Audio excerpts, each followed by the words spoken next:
What's up, guys? MainManSWE here, hoping you're all doing awesome as always. You're going to have Tekken in the background here, don't worry, but yes, today I'm doing something weird.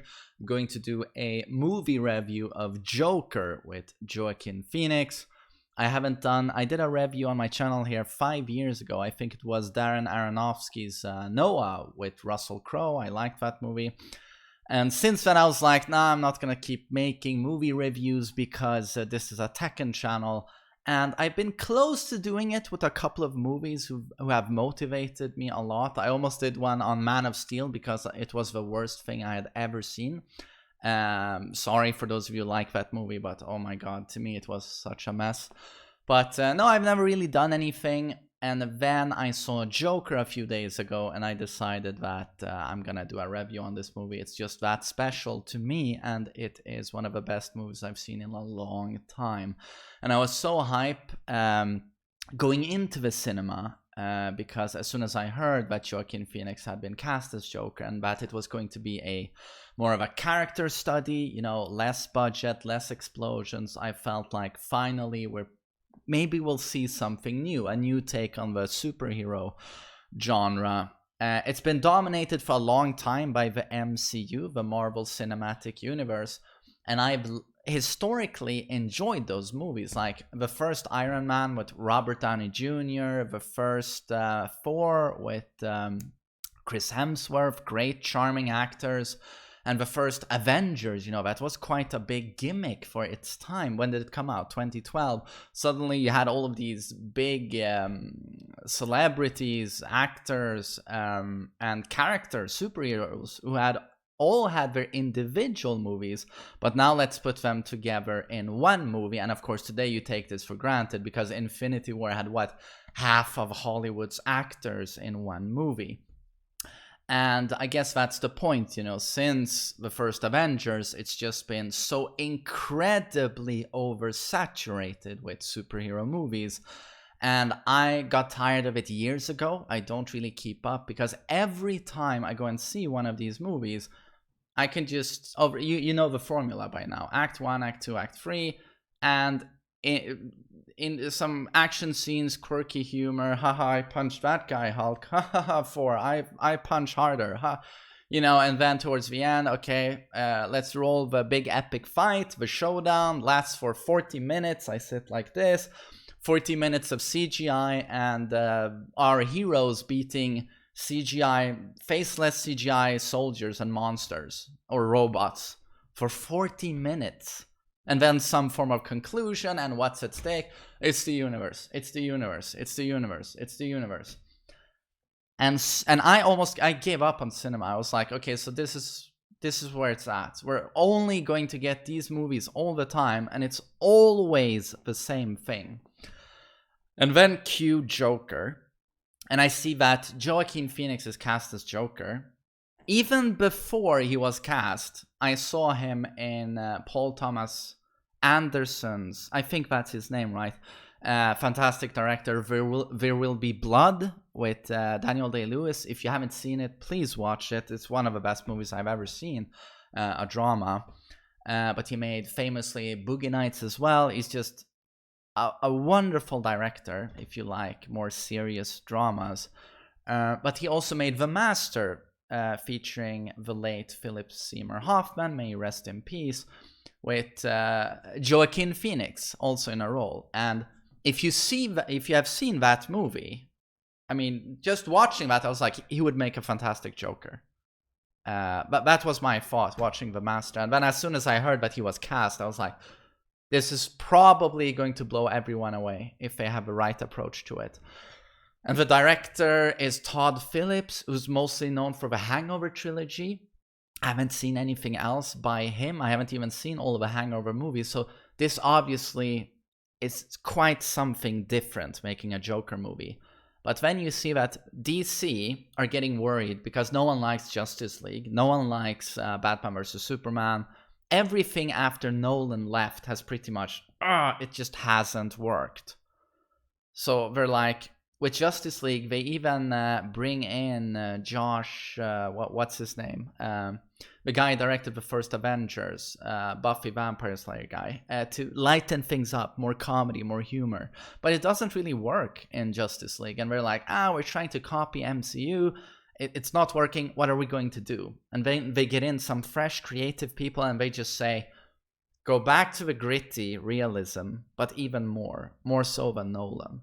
And then you get Joker, this character study which resembles Taxi Driver quite a bit, the Martin Scorsese, Robert De Niro movie that was released in, what, 75? I don't remember, sorry. 73, 75? No, 76? I'm gonna stop guessing, but that's a great movie, and it has this movie is quite closely based on Travis Bickle, that's Robert De Niro's, his story in Taxi Driver.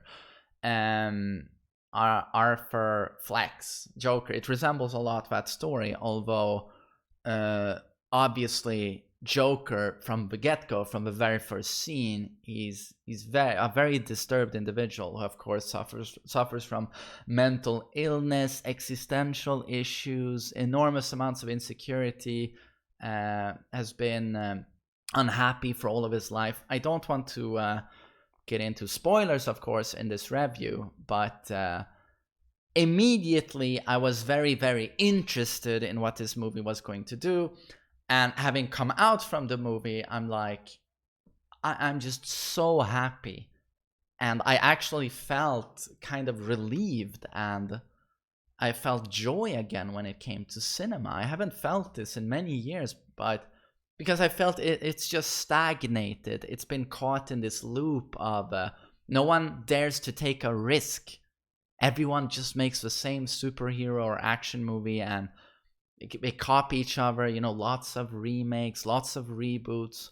And this is sort of a reboot. It's the Batman universe. It's DC reshaping their product. But Joker has never had a standalone feature before.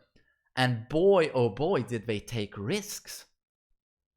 You could have done the Joker is a witty mastermind. I mean, you might have seen Jared Leto's Joker in Suicide Squad. They could have done that type of thing. The mob boss Joker, who says cool things and drives cool cars and robs banks. That would not have been as interesting. What do? They do an origin story on the Joker, and he's this incredibly feeble, lonely man suffering from mental illness who lives with his mother and has nothing going for him. And society just keeps slapping him in the face. And also the movie says a lot about loneliness and how we treat people who have mental illness. Especially in Sweden, there's just heaps of trouble in the psychiatric wards aren't working, and the welfare programs directed towards people with mental illness are very well known to not be working. And I feel it's probably the same in the Western world and in other parts in the world, how mental illness is not really it's not addressed. It's almost like people don't want to know about it. It's a little bit in the shadows, that issue, and especially the issue of male loneliness, which is a growing problem in Sweden. More and more men find themselves without partners and pretty much just stay at home at all times. A very, very serious problem that you very rarely hear anything about. So here you have those two issues in one movie, and it's a movie about Joker, and I just feel it's so brave to go in this direction.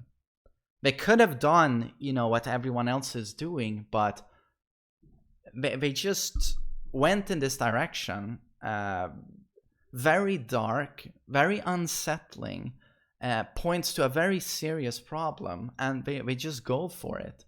And throughout the movie, from what I can tell, Todd Phillips and Joaquin Phoenix were giving a lot of wiggle room. So very little studio interference that you hear about in big projects. In this one, they were allowed to improvise. Like, okay, we don't feel this specific line works for the Joker that's in the script. Or, you know what, Joaquin feels like the Joker wouldn't act like this. Oh, we'll just change it on the fly. Joaquin, what's your idea? I want him to do this, and they go for it, and it's you can feel it throughout the movie. Like this is a work of art. You know, this is a heartfelt project. And yeah, it's basically an art house superhero movie. And the score is amazing. It seems to be by a composer from Iceland, female composer, I think. And the music alone, I've been listening to it on YouTube all day today, and it's just beautiful. Many of my favorite scenes, you know, a particular scene in a bathroom, a particular scene at a mansion where our lead character meets a child, and not, you know, not any child. Yeah, it's so easy to want to get into spoilers with this movie. I don't want to do it. I could talk forever about it, but and it's not like you need my what's it called, my thumbs up on this movie to feel that you should go and see it. I'm certain you have seen it by now, and if you haven't, you really should go and see it, of course, unless you have a big problem with watching someone suffer through mental illness and a couple of pretty brutal scenes of violence. Not that much. I expected more, because a lot of critics said that this movie, you know, glorifies violence on a completely new scale, you know, and it's super bloody and brutal, and I didn't get that from the movie. It doesn't glorify violence at all. Instead, I look at movies like I felt it was a complete opposite with Joker. It really says a lot about how you shouldn't use violence. But it's interesting to look at the MCU when we're talking about glorifying violence, because that's something that's never brought up with those movies. But it's kind of funny to look at Captain America, Thor, Hulk, Iron Man, Mr. Mysterio, what's he called? Doctor Strange, Benedict Cumberbatch character, Ant-Man. For, have I mentioned him? Just insert all of those heroes. How do they solve their problems?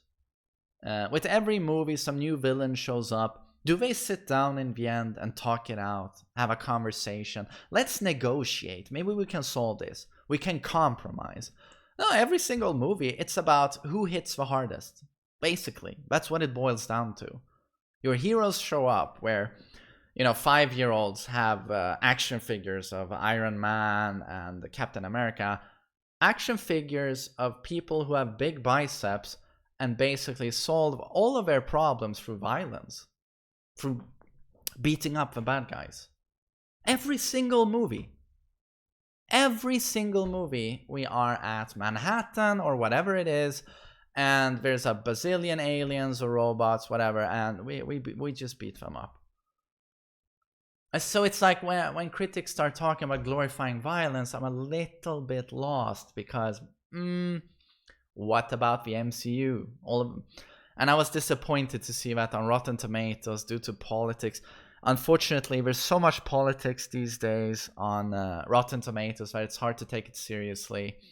But I think a lot of critics feel it glorifies violence and appeals to right-wing incels, alt-right idiots, you know, and I'm like, that's not the movie I saw. But unfortunately, everything gets political these days, and I think it's now at like 67-68% approval rate, where I would say this is a masterpiece and one of the absolute best superhero movies I've watched, if not the best. I think it might actually be the best one I've ever seen. And then on the same Rotten Tomatoes, you check out the all-female reboot of Ghostbusters by Sony, which was released, 2016? And it's got a higher score than Joker. It's like 70-something. And that's where I just go, you know, I can't take this website seriously anymore. But yeah, everything about the movie is just beautiful. The cinematography, you know, the placing of a camera, the lighting, the costume design, the acting, the casting, the score. It's And the writing, it's just, yeah, everything about it is beautiful. So I guess that's where I'm getting at. And I'm, for the first time in a long time, I feel very positive about Hollywood again, you know, and cinema. And I just hope, and I really hope here, that the DCU continues in this direction. I mean, I'd love to see Joaquin Phoenix as Joker again. Nothing would make me happier. But the thing is, they can't now divert from what they did in Joker and now do a more conventional superhero movie. They have to stick with this, because otherwise I'm out, you know. This new thing they're doing really, really appeals to me, and I feel it really has its own identity compared to MCU. We are getting something different now, and I'm so tired of the other product, the MCU. This feels fresh, it's engaging, I can relate to it. We've all had anxiety. I was, you know, I felt emotional watching Arthur Fleck go through all of his troubles. I don't feel a thing watching an MCU other than the occasional giggle or chuckle. So I really hope they keep going in this direction. And I hear Joaquin Phoenix is on board, I think, to play Joker again. But they should not go ahead with it unless they feel they can match what they've already done. Because that's almost going to be impossible to match Joker, because it's 10 out of 10. It's a masterpiece. And I don't want them to suddenly come out with a sequel or Batman spin-off with Joker, and it's suddenly half a movie of what Joker is. Because that's gonna hurt Joker and its legacy. So if you can't match it, leave it alone, and Joker will remain in our memories as this just fucking masterpiece. And it was a one-off thing, but that was fine because it was just so good. But a large part of me wants to see this continue, but it has to match that quality. So that's what I wanted to say. I hope you enjoyed this review, and I hope you have a lovely day. Take care.